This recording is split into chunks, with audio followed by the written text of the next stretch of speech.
a dear friend, Dr.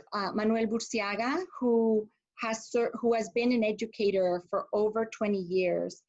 He began his career in Idaho as a teacher and has spent the last 18 years in Covina-Valley Unified School District as a teacher, as a dean of students, an assistant principal, and currently as a principal of Northview High School. So Dr. Burciaga will be talking with us about what do we as parents, what are those key questions we should be thinking about as we engage in a dialogue with our principals. Dr. Burciaga, I'll turn it over to you. Very, very good. I'll go over 5 questions that we have gotten from our community. We have gotten from most of our parents, but the main question, so I won't go too long and long-winded, is the very first question is, how and with who do I contact for any school questions regarding a variety of things, to the simplest attendance, registration, classes, schedules, what's going on with college applications this year. Me being a high school principal, we have juniors and seniors that are planning on going to university, and what do they do? We'll be there. What are we going to do with tech questions, right? Is there anyone that speaks Spanish? I have about 85% of my families are Spanish speaking, and they want to know. They want to know who can I talk to there. And most of the interesting conversations that I have with parents are over the phone. They don't do email. They don't want to go on the website. They don't want to go on social media. Maybe Facebook. Facebook is a lot more popular with some of our parents, but they want to come in. And I think communication is the most important thing. When was the first day of school? When do we register? When do we pick up textbooks? It's so important because guess what? A lot of our families are working, are struggling to make ends meet. We have high school students that are not only being students themselves, but they are guiding their younger siblings into distance learning as well. So we have to communicate and make sure that we're all on the same page. So communication is important, and we need to, as schools, let them know that don't be shy. We're here for you. English, Spanish, whatever it is, we are here for you, and we will communicate. Question number 2, okay? What is this so-called virtual instruction going to look like?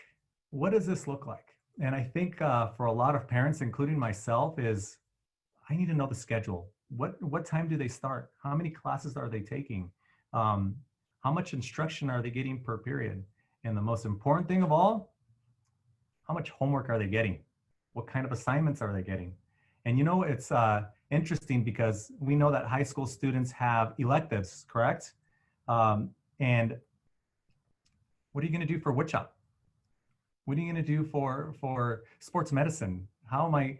And so these are the type of things that, oh my goodness, we need to figure out. And we are doing a better job of ordering supplies. And no joke, today we had not only a textbook distribution, but a supply distribution, you know, for some of our students, and letting them know that, hey, stuff is coming in for art supplies, and you will be doing some projects at home.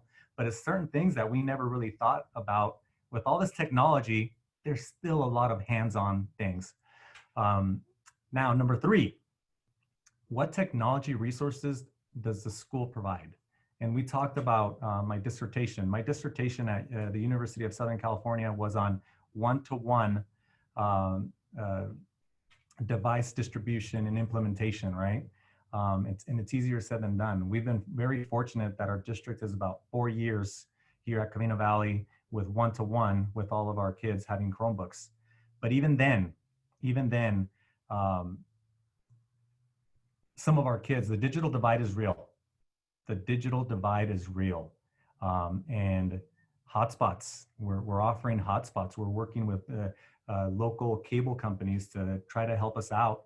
We are trying to do whatever it takes because it's difficult. And one of the main things, the message as an administrator going out to our teachers is we are being compassionate with teachers that are teaching from home with their own kids.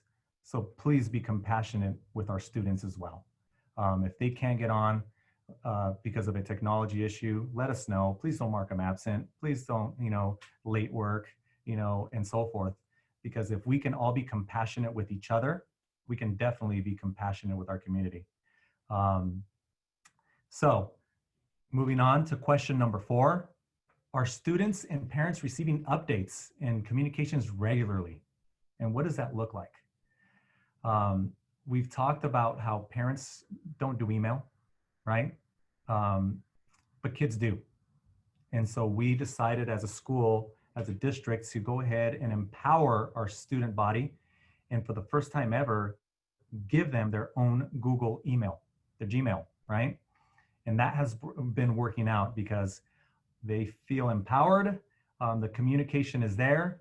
But that is something that's any school administrator is going to need to keep in touch with their community and their students. I'm sending videos out, what we call the Northview News Flash every Friday, right? And they're gonna see my mug, on social media. Excuse me, it's getting dark here. Lights are getting out, hold on, there we go. And just for the basic information, we are having a back to school night, right? The so-called open house where parents come and visit. Guess what? We're gonna have to do it with either a Facebook Live or a YouTube Live format. And I need to explain that to them. And so we need to be creative, think outside of the box, and think about what's going on with our families. And so then the last thing that's very important is, how are we supporting families with meal distribution during a school year? We have a lot of free and reduced families. We have to make sure that we are doing it with the right protocol. And so that has been something of an organizational, how can I say, challenge? It really has. But we're out there. We have essential workers. And when I say essential workers, us, cafeteria workers, campus supervisors, doing things that is not part of the job description, but it is because the job description is to give our communities every resource possible, right? We got into education to be able to help our communities. And it's not just by teaching, it's not just by taking care of our campus. And so we're going above and beyond to make this happen. And the last thing I will say, because I don't know what my timeline is here, we need to be prepared, because guess what? Like you said, hybrid learning is coming. This is not going to be forever. Hybrid learning is coming. And hopefully sooner than later, we will have everyone on campus, and we cannot wait for that day. And so we are just so excited that we're going to get through this. And I want to thank everyone for listening. And all these parents that are here tonight, it's because they want what's best for their students. So saludos y seguimos adelante. Muchas gracias. Thank you so much, Dr. Burciaga. Your enthusiasm, your commitment to children and their families, and thinking about how best to serve in this moment is really inspirational.